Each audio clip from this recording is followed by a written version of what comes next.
Welcome back to Just Women with me, Jackie Mitchell. In the next part of the programme, my co-presenter, Ivana O'Brien, will be talking to Alison Fuller, reflexologist, fertility massage therapist and hypnotherapist. Hi Ali, lovely to talk to you again. It seems like it's been ages since we last spoke. What have you been up to in that time? Hi there. Yes, it does feel like ages, doesn't it? I have spent lockdown sort of working on videos and things for marketing for my website. I think a lot of us were very mindful of getting information out as best as possible online for our clients, because obviously we couldn't see them. We could talk to them, but we couldn't provide our hands-on treatments. So I actually created some hypnotherapy recordings and some videos, and the videos, it was like a little mini series, 4 videos, and they're hand reflexology techniques. So I demonstrate a couple of points on the hands for ladies to use as self-help through different parts of their cycle. So if they have several problems, they could use several of the videos, or it might just be one video. For example, the last video is all about peri-menopause and menopause. So that would cover ladies in that area. The first one is very much around ovulation. So a lot of my fertility ladies experiencing complicated cycles, irregular cycles. The second one is about shorter cycles, and so touches on perhaps a low progesterone issue. And the third one is on painful and heavy bleeds. So I was trying to cover a bit of everything for everyone, really. So yeah, so that was me. That's a lot, yeah, it's covered loads there. And I know that on your website, Ali, it does say that whether you're trying to conceive naturally or in the throes of an IVF cycle, my treatments will support you on all levels, emotionally, mentally, physically, and spiritually. That's an interesting point, isn't it? Because it's not just about the physical side, is it? That's it. A lot of it is about your belief system, what you think's going on, all those sort of things. So how do you tackle that? And I think very much my role is a supportive role.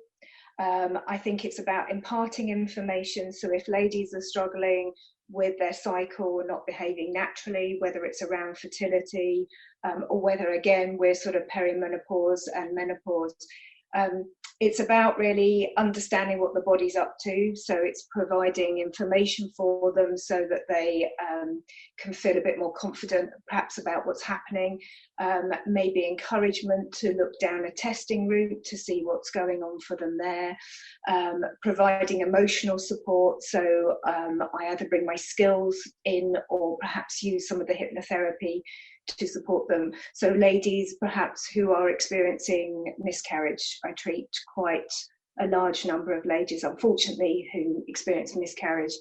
And so probably the treatment is very much about supporting them emotionally, helping them get through this trauma, and also supporting the body, encouraging the body to heal. And I think the spiritual aspect, it just naturally comes into that, whether we want to say it's about looking after spirit or whether we go down a more healing route, just depends on the individual, really. Do you work with the belief systems as well, Ali? Do you challenge sort of maybe what some of their beliefs might be around conceiving, etc.? Yeah, absolutely. So ladies might, I think often when they come, they're coming because of a feeling, or they're concerned that they might be stuck, that they might be holding themselves back. And so, yes, it might be appropriate to kind of challenge how they're really feeling. So classically, they might say that they really, in the back of their mind, they never really believed they could be pregnant, or they never really saw themselves as being a mum. And I think if they then discover that they're taking a bit of time conceiving, or perhaps it's a little bit more complicated, that niggling thought from the past, however it became embedded, then begins to raise up. And then, of course, understandably, they're thinking, am I actually preventing this myself? So it certainly might be something we look to address. Yeah. And also, I know that you mentioned on your website about naturally helping to induce babies. So I'm intrigued. Is that through the hypnosis side again, or how does that happen? It can, with hypnosis or with the hypnotherapy, it's very much about working with a mum-to-be in terms of calming. The most important thing is to keep them absolutely calm and to encourage them to think positively about birthing naturally. With the physical side, so ladies that are on and around their due date or going over their due date, they get very, very concerned about being induced. So again, you want to try to undo that and to try to support them to think as positively as possible. But also with reflexology, to encourage the body at that stage, because bear in mind at that stage, the body should be preparing to birth itself. The body does an awful lot to prepare to birth. In theory, we should birth with ease, and our bodies are capable of birthing without intervention. So it's trying to remind ourselves mentally and emotionally that that's what the body's designed to do, and also to encourage the body when we know it's virtually there, to really encourage it now to go through that releasing process. And I believe that happens by calming the body. I think everything comes back to, if we're in a calm state, the body can rebalance itself, reset itself, and do whatever it's meant to be doing, hopefully. So do hot curries feature in that help support? Say again, sorry. Do hot curries feature in that support? Is Is that an old wives' tale? What do you think about that one? I'm really not sure where kind of all of these things come from, but we've got hot curries. Pineapple is more the latest one. Okay. Apparently there's something within pineapple that can get things going, but my understanding of that, I've never researched it properly, but my understanding is you actually have to eat quite a lot of pineapple, and that probably isn't a terribly great experience. So really, I think some of these things are really fascinating, but I think probably the best thing is a walk.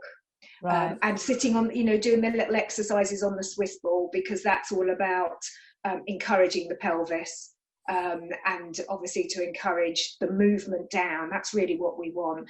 And walking being such a natural thing with a rhythm and a movement to the pelvis. Again, I know sometimes at that stage they're waddling, but I really genuinely think that makes so much sense to try to get that activity going. Walking with someone, obviously you'd want to have someone there supporting you, just in case things began to happen. But I think, for me, it's more about a little bit of gentle movement. The Swiss ball is perfect. And if you're somebody who loves a curry, absolutely, why not? Some people swear by these things. The same as with our therapies, sometimes they work superbly. I mean, just had a lovely text this morning. Lady just gave birth in the early hours of this morning, and she came and had a treatment on Saturday. So just within, so what are we today? Monday. So literally sort of 24 hours after treatment, but she was also, a good few days over, so we would expect things to be happening. But she's had a wonderful birth, which is great. That's really lovely. Yeah. So, I mean, you touched on reflexology. So, how does that work in relation to the birthing process? How does that? Really about encouraging release. So, at that stage, in the latter stage of the pregnancy, in the last couple of weeks, we can work over the womb, and we can work very actively over the womb. So, the womb reflex on the foot.